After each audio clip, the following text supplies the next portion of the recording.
The history of the European Union since 2004 was a period of significant upheaval and reform following the 2004 enlargement of the European Union. The EU had just taken on 10 new members, 8 of which were much poorer than the EU average, and took in a further 2 in 2007 with many more on the way. It had just created the euro a few years before and had to expand this and the Schengen Area to its new members. However, this was overshadowed by the late 2000s recession and damaging disputes over the European Constitution and its successor, the Treaty of Lisbon. Throughout this period, José Manuel Barroso was president of the European Commission and the European People's Party was the largest group in the European Parliament and Commission. On the 10 to 13 June 2004, the 25 member states participated in the largest transnational election in history. The result of the 6th parliamentary election was a second victory for the European People's Party European Democrats group. It also saw the lowest voter turnout of 45.5%, the second time it had fallen below 50%.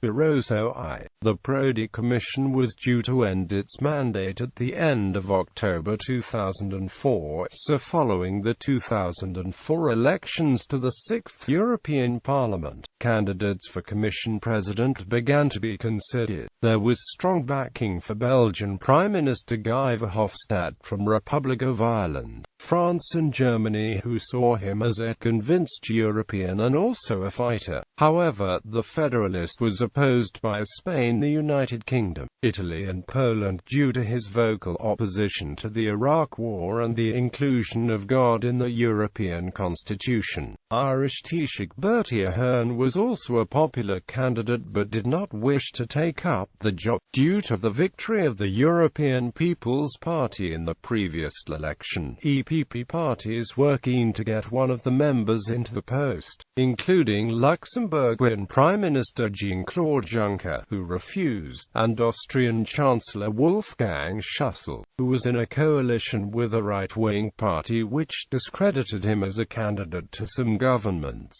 A number of commissioners were also touted, notably Franz Fischler, Commissioner for Agriculture, Antonio Vitorino, Commissioner for JAR, Chris Patten, Commissioner for External Relations, Michel Barnier, and Commissioner for Regional Policy. Other candidates were High Representative Javier Solana and President of the Parliament Pat Cox. However, both were light candidates. However, Barroso emerged as a leading candidate despite his support for the Iraq War and being seen as the lowest common denominator following objections to other candidates. The Parliament approved Barroso as president on the 22nd of July 2004 by 413 votes to 215, with most of his support coming from the EPP-led group. He did, however, earn praise for his later choice of candidates.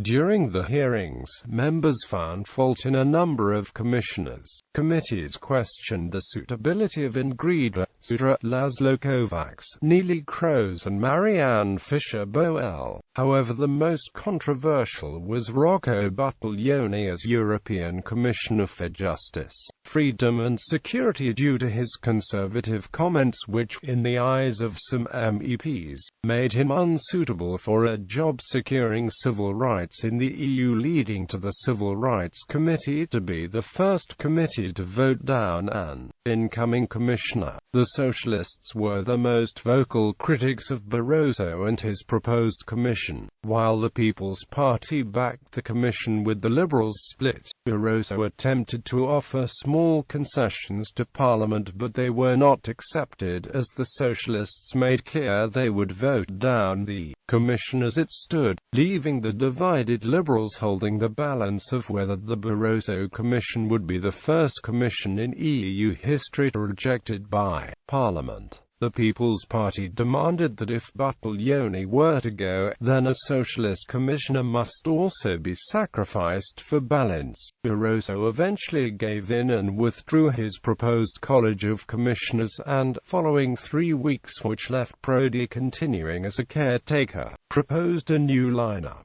There were 3 changes to help his dented authority and win the support of Parliament. Buglioni had been withdrawn by Italy and replaced by Foreign Minister Franco Frattini. Laszlo Kovacs was moved from energy to taxation, and Ingrida Sudra was withdrawn and replaced by Andris Piebalgs, who took over the now vacant post of energy. The commission was approved on the 18th of November 2004, 449 votes in favour, 149 against and 82 abstentions. After Barroso gained the support of all 3 major parties and they took office on the 22nd of November, 3 weeks after they were due to, Romania and Bulgaria joined the EU on the 1st of January 2007, with each being granted a single commissioner, increasing the College of Commissioners to 27 members. Both new commissioners were approved by the Parliament on the 12th of December 2006. Meglena Kuneva was proposed by Bulgaria and was assigned the consumer protection portfolio, previously part of the joint health and consumer protection portfolio. She was welcomed by Parliament, with the People's Party and Socialists being impressed by her aims and attitude. Kuneva had 583 votes in favour, 21 votes against, and 28 votes abstentions. Romania originally proposed Senator Varujan Voskanian. However, he quickly met with opposition from Socialists and the Commission itself due to his far-right views and having no experience of the EU or profile outside Romania. The nomination was replaced by Leonard Orban, who was given the portfolio of multilingualism, previously part of education, training and culture. This, however, was met a cool reception for being such a slim portfolio. Socialist leader Martin Schulz MEP suggested it should instead focus on ethnic minorities, but this was rejected by Barroso. Orban was approved by Parliament with 595 votes in favour, 16 against and 29 abstentions. Barroso II. The 2009 elections again saw a victory for the European People's Party, despite losing the British Conservatives, who formed a smaller Eurosceptic grouping with other anti-federalist right-wing parties. Parliament's presidency was once again divided between the People's Party and the Socialists, with Jerzy Buzek elected as the first Eastern European to become president of the European Parliament. In 2008, Barroso had steadily won support from leaders for a second term. His president, Nicolas Sarkozy, and Silvio Berlusconi both declared their support for Barroso, though Barroso himself stated it is up to the political parties in Parliament. On the 19th of July 2008, Barroso stated for the first time that he was seeking a second term and was backed by the EPP for re-election. In the 2009 elections, the EPP maintained the position as largest party, though without an absolute majority, even with the support of other parties to the right. Yet the second and third largest groups,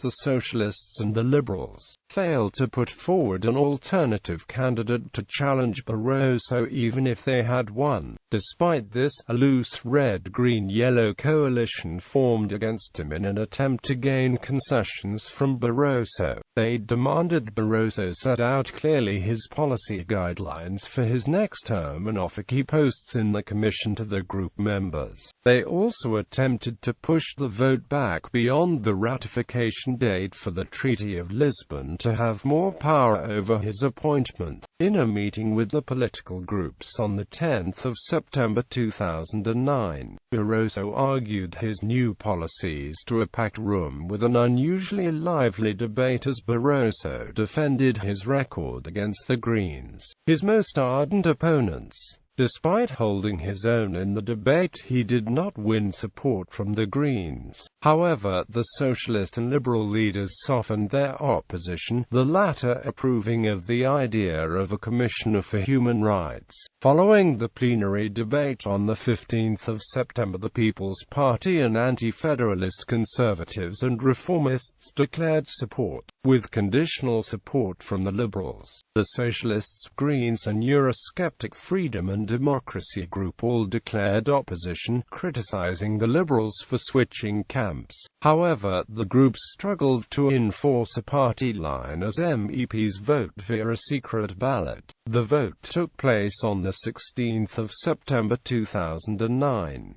On the 16th of September 2009, Barroso was re-elected by Parliament by 382 to 219. Bulgaria's initial Commission candidate, Rumiana Geleva, was forced to step down due to opposition from MEPs, mainly the Socialists, who questioned her suitability and financial interests despite backing from the People's Party. Bulgaria rapidly submitted Kristalina Georgieva, but this forced the vote on the Commission to be delayed weeks so Georgieva's hearings could be arranged. The only other commissioner-designate to lack support was returning Commissioner Neelie Kroes, who was also seen to perform poorly in her hearing. However, she was invited back and secured more support, indicating she will get approval from Parliament. Parliament approved the new line-up on the 9th of February 2010 with 488 votes in favour, 137. The Greens and Far Left voted against, while 72 MEPs abstained, including the Conservative and Reformists who abstained on democracy grounds. The Greens criticised the other parties for opposing Barroso's team and then voting in favour anyway, protesting that Barroso have signed portfolios without respect to the prospective commissioners' competences.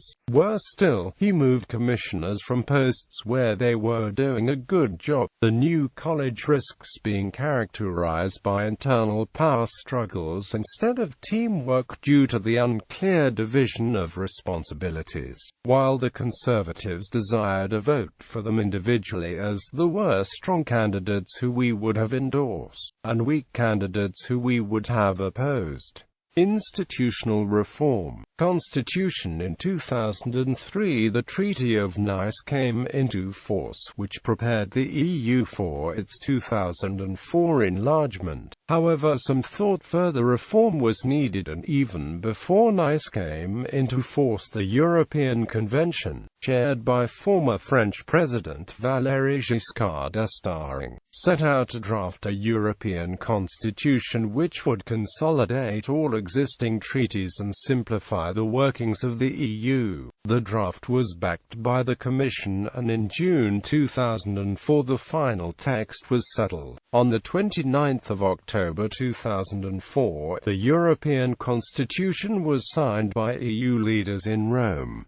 The Constitution proposed a number of changes. Although its powers were not extended, more decisions would be taken by majority voting and involve the Parliament. It did this by abolishing the pillar structure of the EU. It also sought to simplify the structure and add more coherence by creating a permanent president of the European Council, rather than have it rotate between members, and merge the High Representative with the European Commissioner for External Relations to provide a single diplomatic representation. It also included articles regarding the EU flag and anthem. Rejection. The treaty was put to ratification in each member state. Every state had to approve it before it could come into force. In most, this was done by a parliamentary vote, but in others, it was put to a referendum. Spain was the first country to hold a referendum on the Constitution. The referendum approved the Constitution by 76% of the votes, although participation was only around 43%. On the 29th of May 2005, the French public rejected the Constitution Constitution by a margin of 55% to 45% on a turnout of 69%. And just 3 days later the Dutch rejected the Constitution by a margin of 61% to 39% on a turnout of 62%. Notwithstanding the rejection in France and the Netherlands, Luxembourg held a referendum on the 10th of July 2005 approving the Constitution by 57% to 43%. It was the last referendum to be held on the Constitution, as all of the other member states that had proposed to hold referendums cancelled them. Following the Constitution's rejection by such central states, the EU leaders declared a period of reflection while they decided what to do next. This period ending with the Berlin Declaration on the 25th of March 2007. The declaration was intended to give a new impetus to finding a new institutional settlement. On the 4th of June 2007, this group, known as the Amato Group, presented its report. They proposed to establish a new intergovernmental conference with a view to writing a new treaty which would rewrite the Treaty on European Union, amend the treaty establishing the European Community, and give the Charter of Fundamental Rights of the European Union a legally binding status.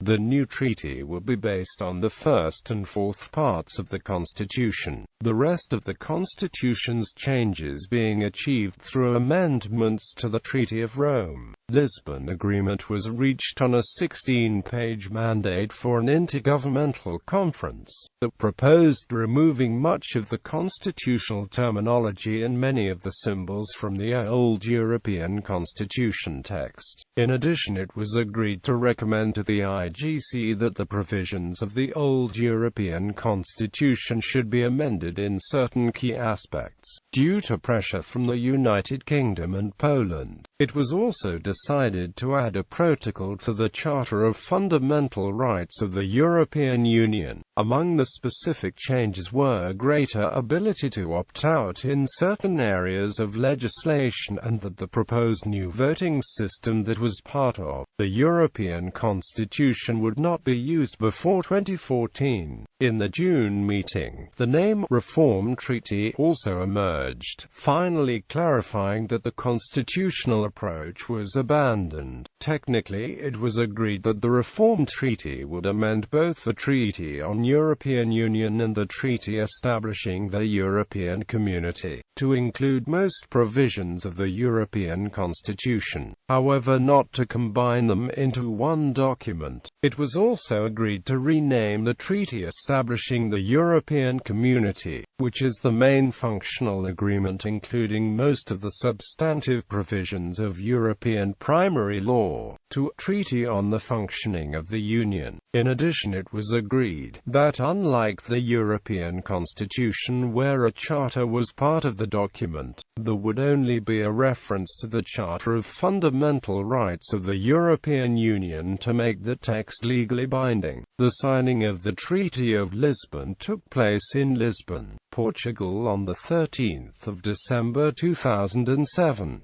This treaty, however, was designed so it would not be necessary to put it to referendums. However, Republic of Ireland was required by its constitution to hold a referendum. In 2008 the referendum was lost, setting back the treaty's implementation. However, after a series of guarantees was given to Ireland, the Irish reversed the decision in a second referendum in 2009. The Lisbon Treaty finally came into force on the 1st of December 2009.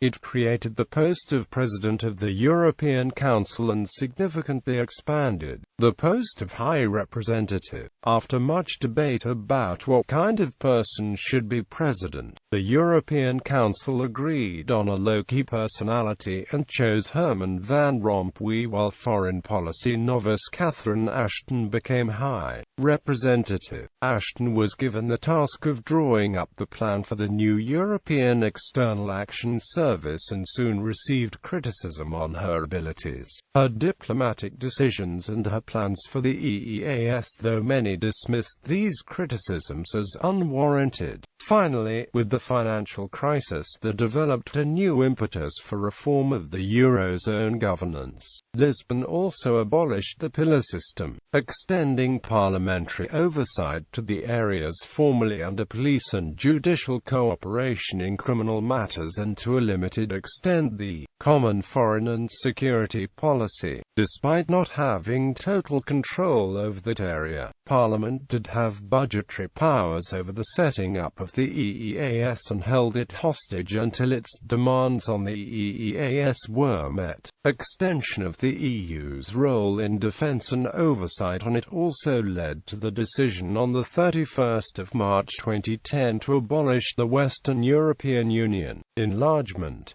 In 2007, the fifth enlargement completed with the accession of Romania and Bulgaria on the 1st of January. 53 MEPs joined the parliament along with 2 commissioners, for which 2 new posts were created in the commission. The post created for the Romanian commissioner was multilingualism, which was criticized by some for its narrow scope. Negotiating process with Croatia as an official candidate country had been stalled for 10 months due to Slovenia's blockade of Croatia's EU accession, which was lifted in September 2009 after an agreement.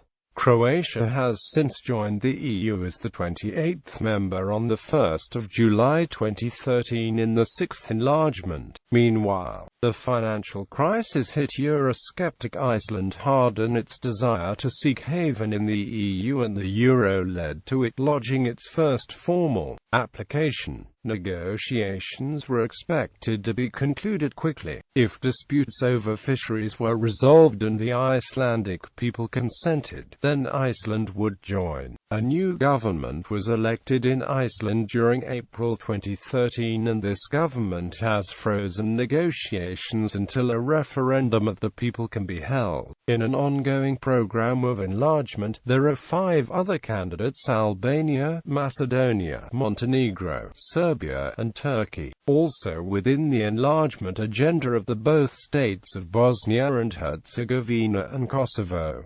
Euro and recession. 2007 saw Slovenia adopt the euro, Malta and Cyprus in 2008, Slovakia in 2009, Estonia in 2011, Latvia in 2014 and Lithuania in 2015.